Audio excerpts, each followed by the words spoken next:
بسم اللہ الرحمن الرحیم۔ کیا آپ جانتے ہیں کہ کبوتر کربلا میں کیسے آیا؟ کبوتر نے کربلا میں جسم اطہر امام حسین علیہ السلام پر ایسا کیا کام کیا کہ دوسرے پرندے بھی امام مظلوم پر زارو قطار رونے لگے؟ یہ سب جاننے کے لیے ویڈیو کو آخر تک دیکھیں۔ روایات میں ملتا ہے کہ جب امام حسین علیہ السلام شہید ہو گئے تو آپ کا جسم اطہر کربلا کی گرم زمین پر بے کفن پڑا تھا اور جسم اطہر سے تازہ خون جاری تھا۔ اسی دوران ایک سفید رنگ کا پرندہ آیا اور جسم اطہر سے خون اپنے بدن پر ملا۔ خون امام حسین اس پرندے کے پروں سے ٹپک رہا تھا۔ یہ پرندہ اڑتا ہوا ایسی جگہ آیا جہاں بہت سارے پرندے درختوں کے سائے میں خوش و خرم بیٹھے تھے۔ اس پرندے نے دوسرے پرندوں سے کہا، افسوس ہے تم پر رسول اللہ صلی اللہ علیہ وآلہ وسلم کا نواسا، جوانان جنت کا سردار امام حسین علیہ السلام کربلا کے گرم صحرا پر شہید ہو گیا ہے اور آپ کا جسم اطہر بے کفن صحرا میں پڑا ہے کہ جس سے ابھی تک تازہ خون جاری ہے۔ پرندوں نے جب یہ خبر سنی تو وہ میدان کربلا میں آئے اور دیکھا کہ امام مظلوم کا جسم اطہر پامال ہو چکا ہے اور صحرا کی گرم ریت اڑ کر جسم پر پڑ رہی ہے۔ جنگل کے جانور، پہاڑوں اور صحراؤں کے جن آ کر آپ کی زیارت کر رہے ہیں۔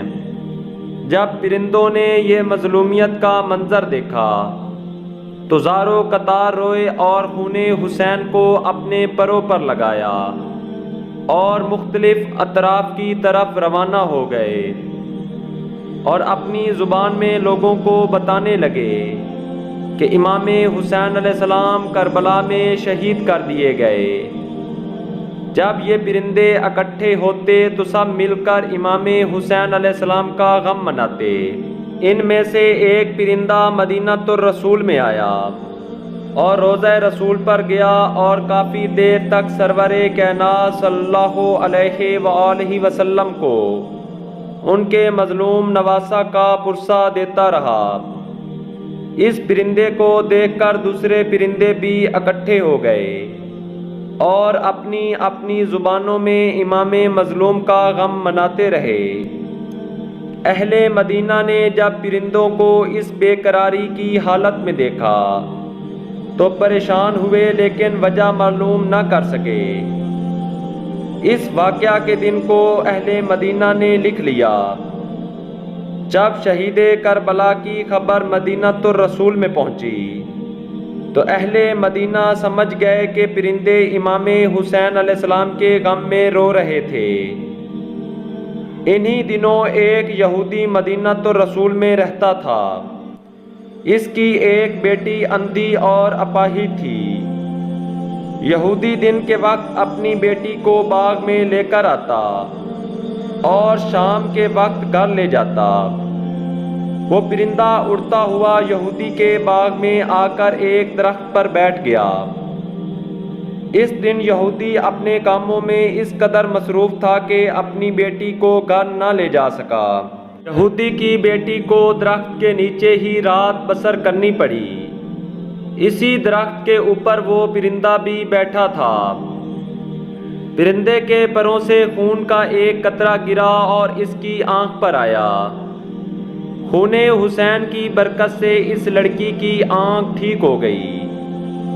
پھر دوسری آنکھ پر ایک قطرہ گرا اور اس کی دوسری آنکھ بھی ٹھیک ہو گئی۔ پھر مزید خون کے قطرے گرتے گئے اور وہ لڑکی ان قطروں کو اپنے جسم پر ملتی گئی۔ خون حسین کی برکت سے وہ لڑکی بالکل ٹھیک ہو گئی۔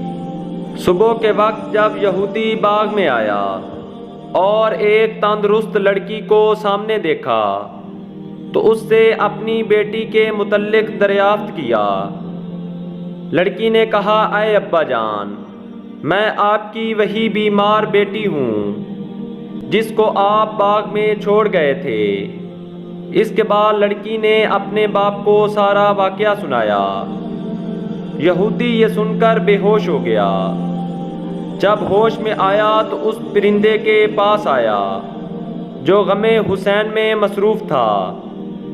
یہودی نے پرندے سے کہا، تجھے واسطہ ہے اس ذات کا جس نے تجھے پیدا کیا ہے، مجھ سے میری زبان میں گفتگو کرو۔ اللہ رب العزت نے پرندے کو یہ طاقت دی کہ وہ انسانوں کی زبان میں بات کر سکے۔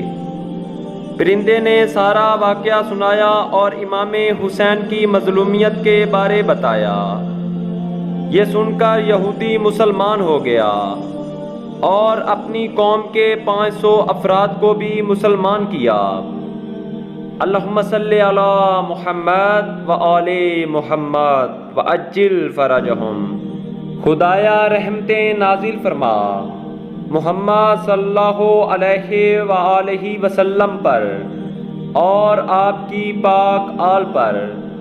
اس طرح کی مزید حقیقی اور سچی ویڈیوز دیکھنے کے لیے چینل کو سبسکرائب کریں اور بیل آئیکن پریس کریں تاکہ آپ کو ہر نئی آنے والی ویڈیو مل سکے۔